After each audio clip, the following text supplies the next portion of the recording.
Hello everyone, my name is Rose and I'll be the Rai for short, and you're on to Read Time with Rai. This I would love to know if you're on. Please just say something so I know you're here, and please share so we can go on. This week I apologize once again for not being available. Last week it was circumstance beyond my control. Yes, so I'm happy to be with us now, and this is a request topic, and we will be discussing about the difference between love and obsession, and when you can know that someone is just obsessed with you or someone is genuinely in love with you. Please, I like this to be conversational. If you have questions, you could also put them up, and of course I would read it and I would answer during the course of the broadcast. Those of you who have joined me, thank you for joining me. We would have Grace, thank you, I see you. We would have all my social media platforms and everything would be on the comment section, so in case you need to meet with me personally, that will be possible via the information that will be pinned on the comment section. So we'll be talking about what love, if it's love or if it's obsession. I've defined love before. I have talked about love, what love really is, what true love really is, and I'm not about to repeat myself.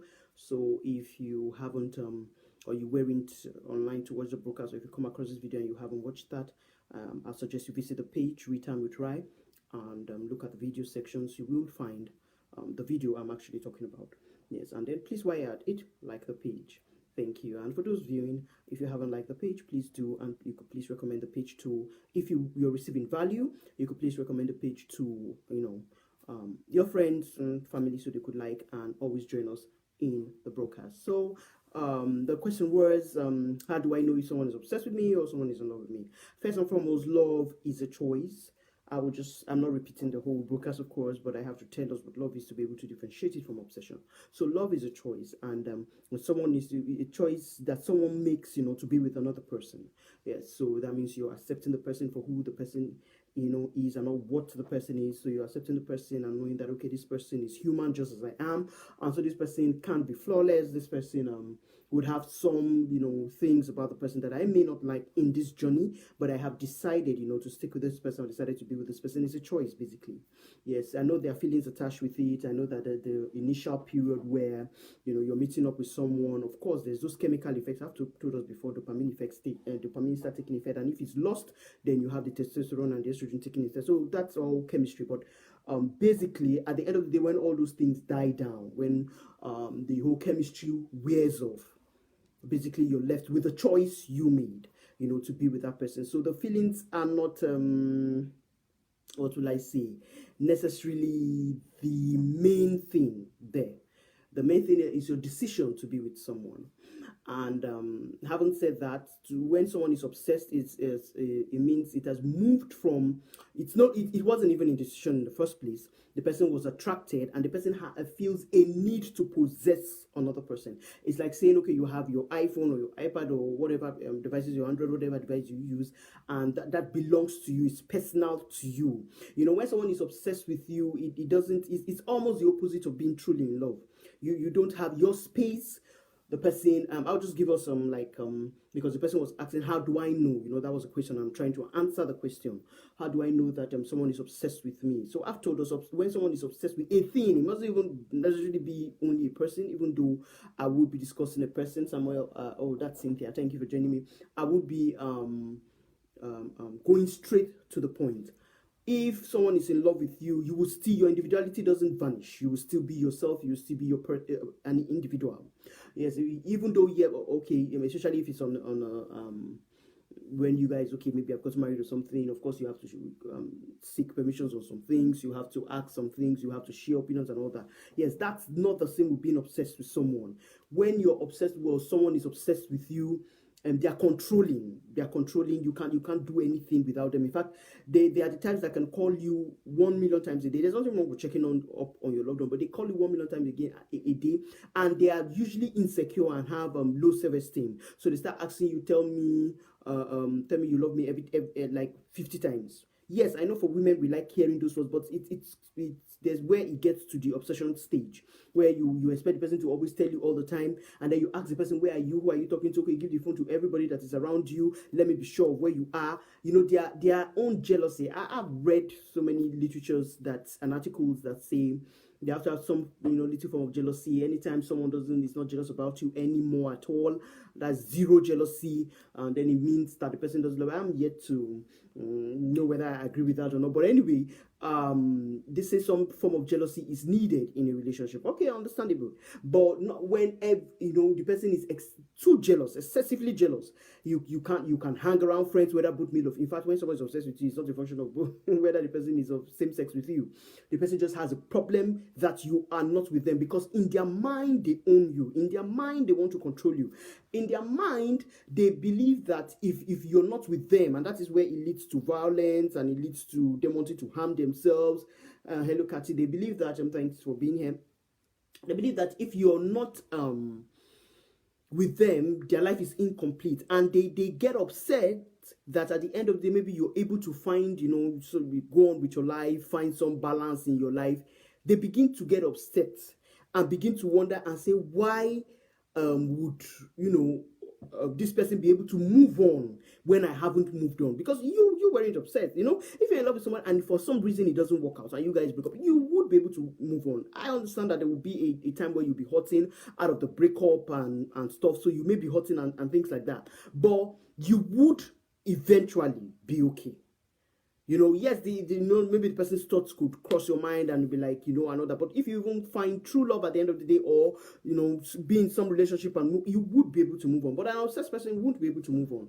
And that is why the person, Esther, thank you for joining me, Ethel, I see you. And that's why the person gets upset and tries to attack you. We've seen situations where people pour people acid, where people try to, be violent to them, or people even kidnap people to their houses and all.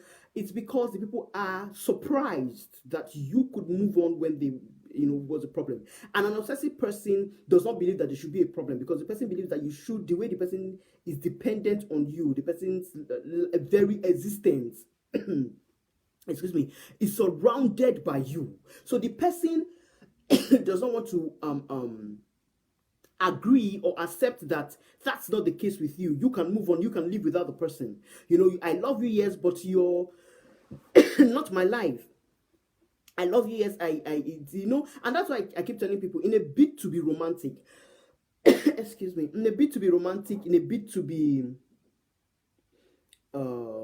excuse me, I actually need to get water.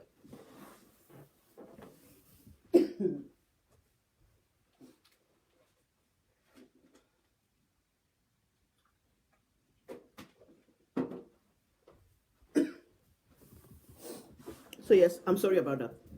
I needed that water. Yeah, so in a bit to show that or prove, that you really love them, and they are blackmailing. Yes, when someone is obsessed with you, he will blackmail you if you're able to do something, maybe hang out with the girls or hang out with the boys or go somewhere without the other person. The other person starts being upset unnecessarily, because the reason for that anger is because how on earth can you be yourself? How on earth can you're able to go enjoy yourself without me? They begin to blackmail you. They begin to guilt trip you.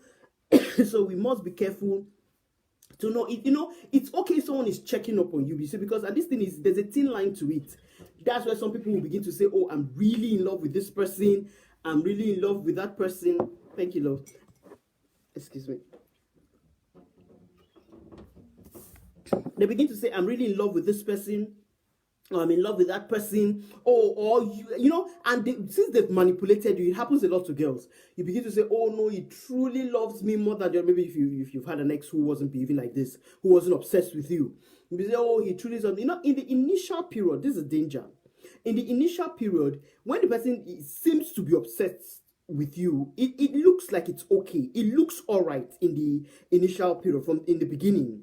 It looks all right because you are enjoying the attention, so to say. But then it gets to the extreme. That's what I'm saying. I'm not saying don't check up on your loved one, don't tell your loved one you love them, or don't give them attention, or don't make them know they matter. That's not what I'm saying. But what I'm saying is where it becomes excess. You can't breathe. It's like you're choking. You can't live your life again because the person he wants you to acknowledge, or to the way they have taken you is the way they want you to take them. And then again, another thing you find out about this person that is obsessed with you is they stalk you on social media. They want to know who liked your especially if you put a picture, who liked your picture, who commented on, under a post or a picture, who is that person, why did that person do that, even amongst spouses. Some people who are still obsessed. And the thing, it's surprising because, okay, is it because the person is married to you or something, the person can have a life? I'm not saying have a life where you cheat, no, but have a life where you're an individual, where you can still do you can still be you. That's what I'm trying to say. So they stalk you on all social media platforms. They stalk you. Oh, who is liking? Who is doing this? Who is sending this? Who is that? Who did you greet? Who did you laugh at? Why are you laughing on your phone? You can't even laugh. It's so much of an imprisonment that you can't even see something on social media and laugh about it. They'll be like, yes, who is that? Who are you laughing at? Who called you? In fact, the worst part is if you maybe want to pick a call, not in their presence. I know that most people do that too. You see, that's why I said it's a bit dicey. Most people do that who are cheating. They try to answer the call in the balcony or outside or something. But there are sometimes that maybe there's a noise and someone, needs to step out a bit to answer the call. The person starts being hysterical. Who did you talk to? Why did you step out? Why couldn't you answer the call where I am and all that? If it's a habit or you're suspecting, you have grounds, you have good reasons for suspicion and all, that's different. But this one, there's no suspicion, there's no ground, there's nothing. Maybe the place was just noisy and you stepped out, or maybe you guys were in a social gathering. It becomes a problem. And even in a social gathering, there's how you greet your friends. It's a problem. Why did you greet that boy like that? I saw you looking at Paul like that. Why were you looking at him like that? I saw the way Paul was looking at you. People were eyeing. The person just imagines, whether male or female, this one, it happens to anybody. Anybody can be obsessed with anybody. Whether male or female, they start imagining things that are not there. And you have to be careful, because this kind of people, that's how it leads to violence. This is how it leads to them trying to manipulate and control you. So it's very careful. Some of them, like if for some reason there wasn't network, or you guys traveled to where one partner travel, especially if it's that partner that is obsessed, travel to where he or she couldn't reach you. Once they can reach you, they feel this excessive joy as if they won a lottery. They are so excited, so happy, and if you are not experiencing such excitement, it becomes a problem. They begin to begin to say, oh, what were you doing? How come, okay, tell me everything step by step, where you went all this while that I couldn't reach you on phone, and all that.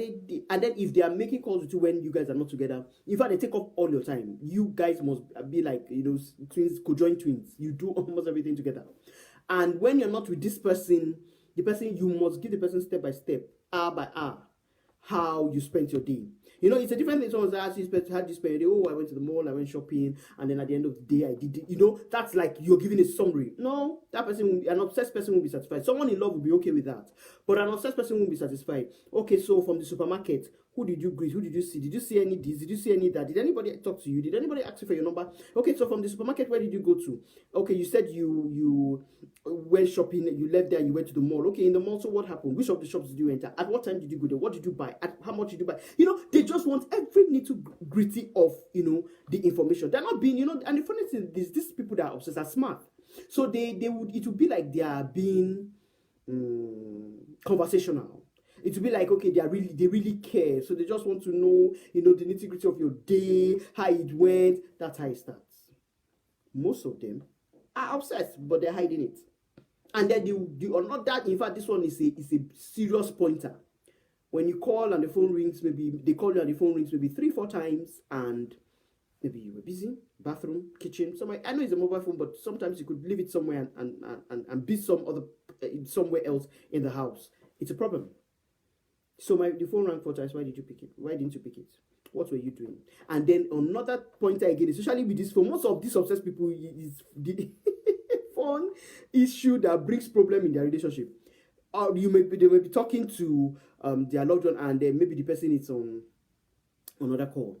They'll be like, so why didn't you pick it? Why didn't you stop that call? So I'm not that important. Okay, so who were you talking to? And so what were you people discussing about? The person calls you, not because the person has something really to talk to you about. The person just wants to find out what you are about, because the person's life is centered around yours. So this is the difference. The person does is where someone loves you, The person wants to just find out how your day is or how it is with you. The person is not really concerned with what your relationship with other people are. But this person is concerned with what your relationship with other people are, because he does not or she does not want you, to be happy or seem to derive any other pleasure or joy outside the person. That's very bad. In fact, it's almost like witchcraft. It's bad. In fact, some they end up, when you're dating them, before Chris, thank you for joining, before it gets to 2 weeks, 3 weeks, these obsessed people, they begin to tell you, oh, let's live together, let's cohabit. They begin to make it look as if they really care. That's why they're telling you, they're asking you guys to cohabit. It's not true. They just want to monitor your movements. They just want to know what you're doing at one point, at what point in time, where you are, who your friends are, and most of them that are upset, they are fast with their hands. They hit people. If it's a guy, even if it's a lady, they hit.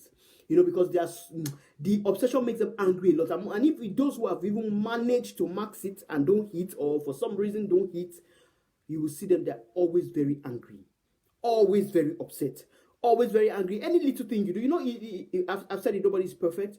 So you're dating someone who is from a different background from you, and you guys are getting to know each other. So there may be some things the person will do that may not be okay with you, or may not be nice with you, and you guys talk it over, and you move on in your relationship, it becomes stronger and stuff. But with this person, if you upset them, instead of reacting and like, oh, I don't like this, that you, whatever name or pet name they call you, I don't like this, that you did, I don't think this was right, or stuff like, they don't say that. What they do is they flame up, because they expect, in their head, you're perfect. In their head, you shouldn't do any wrong. In their head, you should dot over them. So when they don't expect that, they react, because it has been played over and over and over and over again in their head. So you must be careful. The question, the second part of the question was, I've given you some pointers, and again, they have a tendency, another pointer, they have a tendency to focus more on your negatives than your positives. They focus more on what you're not doing than what you're doing in the relationship. Be careful with such people. Be very, very, very, very careful with such people. And they will take almost all of your time.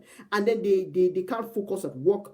They can't do anything, and they expect same with you. In fact, some of them, it costs them their jobs. Some of them, it costs them, the person that they are stalking and they are disturbing gets tired and wants out of the relationship, and it's not possible because they can't live without you, and they don't expect you to be able to live without them. Now, the second part of that question that the person was asking me was,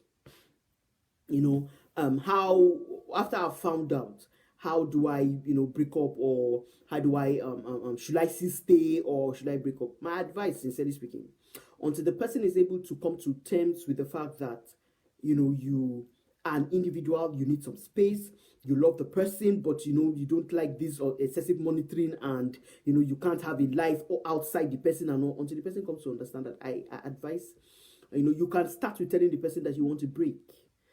Don't start outrightly, because you see this person is not thinking straight. In fact, in some, when I was doing this research, some countries term it to be a mental disorder. So you have to be be careful for your life. So you can't just go and tell the person, I'm not dating you again because you're checking on me too much, or because the person will never understand what to say. The person will be like, oh, so you don't love me anymore. Oh, so you have another boyfriend. In fact, it may lead, or girlfriend, it may lead to beating. It may lead to, them taking some, people are very violent these days, taking some knife or something, and some, before you know what is happening, you're dead. So you have to be careful, or you're hospitalized or something, or you've passed out. You have to be careful. Start with, I need a break. From there, the person is able to now understand, because, one thing about saying you need a break, let me correct this. You can't just say you need a break and walk out. That's breaking up, as far as I'm concerned. That's not normal. If you say you need a break, you need to state why you need a break, and say this and this is what I need you to adjust, and then we'll be back. I'm still available for you, but I think you need to correct ABC. Now, if you tell someone that you need a break, both of you can't now go on to date someone else, unless you're breaking up completely. Needing a break means I try to talk to you while we are in this relationship about ABC. But it seems you're not listening, or you don't get it. So I will give us some space so you can, get the point of what I'm saying, And then we would, when you've sorted yourself out, or we both have sorted ourselves out, we will come back together. But it's no grounds for cheating, because I've seen situations, I've counseled people who during breaks, the person starts having flings or start cheating. No. That's not the correct way of break, and that's why most of the time this break doesn't work. It is effective if it's done properly. Done properly by stating the reason why you're going on the break, first.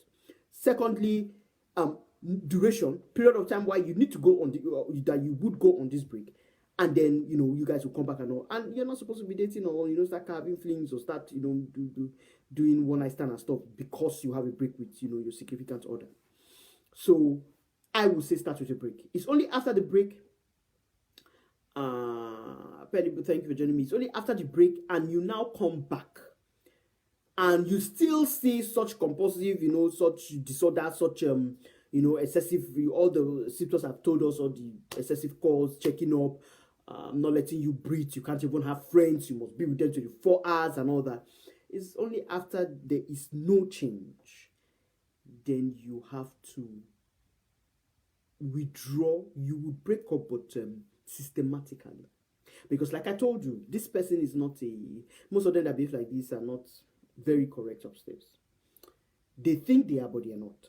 So you have to be careful, even with a breakup, how you break up with them. Most of the time, I would advise not a face-to-face breakup. I know people who say face-to-face breakup is the best. Yes, I feel it's the best. It's more mature. But my dear, let maturity be somewhere else. Because if this person is a violent, obsessive person, and you go face-to-face to tell the person that you're breaking up and all, you cannot guarantee your life. So I would rather you be immature in this case. And send the person a WhatsApp message. Don't even call. Send the person a WhatsApp message and tell the person so reasons is why there will be a breakup. Give the person time. It'll be 3 days, 4 days. If the person now calls you after those times, you can now pick to ensure that you guys are on the same page. Just don't send that message and say, hey, I'm sending a message to break up. An obsessive person will not take that. In fact, the person can be your door. An obsessive person has time. The person can be your door 10 hours. Knocking until you open, your neighbors begin to wonder what's happening. So you must be careful. Know if it doesn't work out, because if you stay there, the truth is you will get tired, and maybe at the time you want to leave, your life may have been in danger, or it may be too late, kids may have been involved, and then you just live a life of misery, a marital life of misery where you'll be battered all the time, or where, in fact, most of these people, I've seen them. I know it's romantic, when I go shopping with my husband, I go grocery shopping with my husband, but these particular people will not even let you go alone at any time. It must be all the time. You guys must do everything together. There's not one time that you can say, there's sometimes you need your alone time. It's not there. It can't be given, because the person doesn't need an alone time. You can't need an alone time. You must understand that the person has programmed how his life with you will be, or her life with you will be, and how the relationship should go. Anything outside that brings trouble in the relationship. So except you want to be that kind of person who will just be boxed up and all, then it's okay. But I hope I've answered the question. If someone loves you, he will understand that's it. And if you really need, maybe, and some of these obsessed people actually can be good people. It's not all of them that are bad or something. So if the person would agree to see a shrink, beautiful. Or agree to go for counseling, beautiful. It's not a situation that cannot be salvaged, or that has no cure, or that you can't fix. You can't fix it. But the person must be willing. If you've tried all these things I'm telling you, try to fix it, try to go counseling, try to see a shrink, take a break so the person gets the person's act together, and nothing is happening, my dear, you have to leave.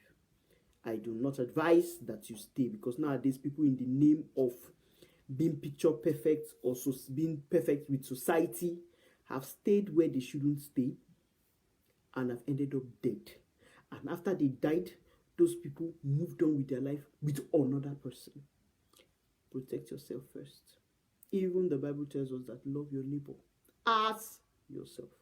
So we must be careful how we go about such things. So do you have a question?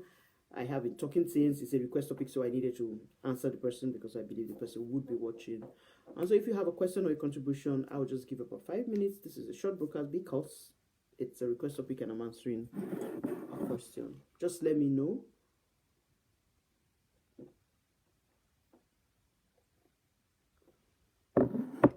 So we can go on. If you have a question, this is your time to ask. If someone loves you, they will respect your decisions that you make and all. But an obsessive person will want to always make all decisions for you.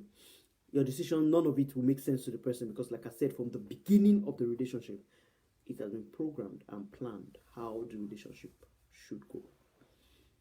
So I don't advise. Some people may like the attention, like I said, from the beginning, but going down the lane, 5-10 years down, you'll be tired. So how do these obsessed people learn to come out of their obsessiveness? Yes, that's what I was saying. You, the other person that is not obsessed, have to let you see. And the thing is, even if you start telling the person that you're obsessed, it may lead to beating, or the person will not understand what you're saying. So you have to find, tell the person that this is our relationship. I think we need, a counselor. I think we need. You go together with the person, because if you start making the person believe only the person has a problem, these people I told you, in some countries say it's a mental disorder. They are not normal. So you would go with them to either see a counselor, certified counselor, or to see a shrink. What I mean by shrink, a psychologist. Yes, so that is the way. The person has to be taught to know that this person loves you also. You don't need to do all these things. But it's not by you telling the person, or the person won't get it by just in one day. It takes, some time for the person to be talked to, for the person to understand that you're there for the person and you're not going anywhere. So it's not all this monitoring and trying to control you, trying to choke you, the life out of you, that, will make you theirs. Because most of these people who are obsessed are controlling, and they love this idea of this is my own. They love this idea that they own you. So whatever you're saying, they believe they own you. So whatever you're saying can't make sense. In fact, most of them don't believe that you can, especially if the obsessed person is a guy. There's no opinion he's going to take from you. This is even another pointer. There's nothing you will say that will make sense to him. Because to him, what do you have to say? I would make all the decision for you. I have the best interest for us. So the best thing is the person has to seek a professional help. That's the truth. No matter how we want to. And a lot of people, they just sweep it under the carpet, and that is why you see little things that shouldn't cause issues either in the homes or between relationships. It's because one partner is obsessed and it's not listening and feels he knows it all or she knows it all. So we have to be careful. People have even, you see, the dangers of this thing. People have even lost jobs. I've seen where wives have come and met the boss, maybe the boss is of their husband is the lady, and accused them of, I know such things happen. I'm not saying such things don't happen, that bosses don't sleep with their employer and all those things. But half of the time, most of these obsessed people just imagine things.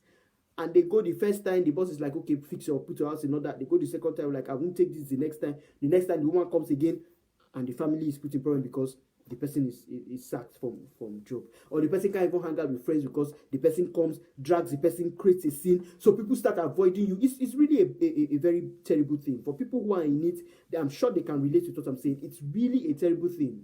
Because you have to be there to even really understand actually what I'm trying to pass across. So I'm sure the person who asked this question would relate with what I'm saying. You can't breathe. Even when you if you're a student, if you're out from class, the person expects you to wait in the lecture or don't take a step, don't take a. So you can't do anything outside them.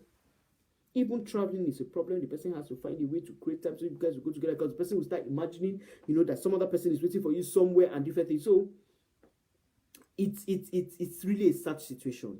This is because most of these obsessed people actually have some form of feelings, towards the person and all, but if it can be channeled well. So that's why you need a professional to channel those emotions and those feelings properly, because they are rioting, they are running, helter-skelter and all. So the person can't, seem to take the right move or the right step. So I hope I answered the question, Kathy. So I'll take one more question and that will be all for today. I'd like you to join me next week. It's going to be a very interesting topic. So I'd love you to join me next week, Friday. Yes. And of course, I think as we still have on the team 1 or 2 slots, so if you want to join the team, please be my guest, send a message, and you will be directed to the appropriate quarters for that. Yes. So in the absence of any question, I hope we have I of course there must be many more, but these are the specific pointers. There are about 7 or 8 that I gave, that I believe if you are opening. And one thing I tell people, oh, he wasn't like this, oh, she wasn't like this. I'm rounding up. If I don't have a question after this, my conclusion, that would be bad. So, oh, I didn't know he would do this. I didn't know she would hit me. I didn't know he would hit me. I didn't know she would do. Most of the time, we are just blinded. The pointers are always there. The signs are always there. We overlook it. We're always. I was once like that, but I got to learn that you can't change a grown-up person. You can't. You can't change a grown-up person. Because of my relationship before I got married and all, I realized that someone will change when they want to change, and when they feel that they value you enough to change. You can't force them. No, you can't force. You can only talk, or make yourself miserable. So you must understand that when those pointers are coming and you have spoken about it, and the person hasn't decided to change or doesn't make a move to change, know that even if you get married to the person, it wouldn't change. Yes, so we should stop trying to play God or be parents to people. Most of the time when you're in a relationship and dating someone, those are two adults. It's just few occasions that the people may not be adults. So how do you expect to change a grown-up person? How do you expect that? So please, I'd like you to look at, if you come across this video, look at the pinned comment on the comment section and all the comments on the written reply, and if you need to get to me and all that, all information are there. So thank you all for joining me, and this will be all. Bye. And if the question is more personal, of course, you can inbox me. Bye.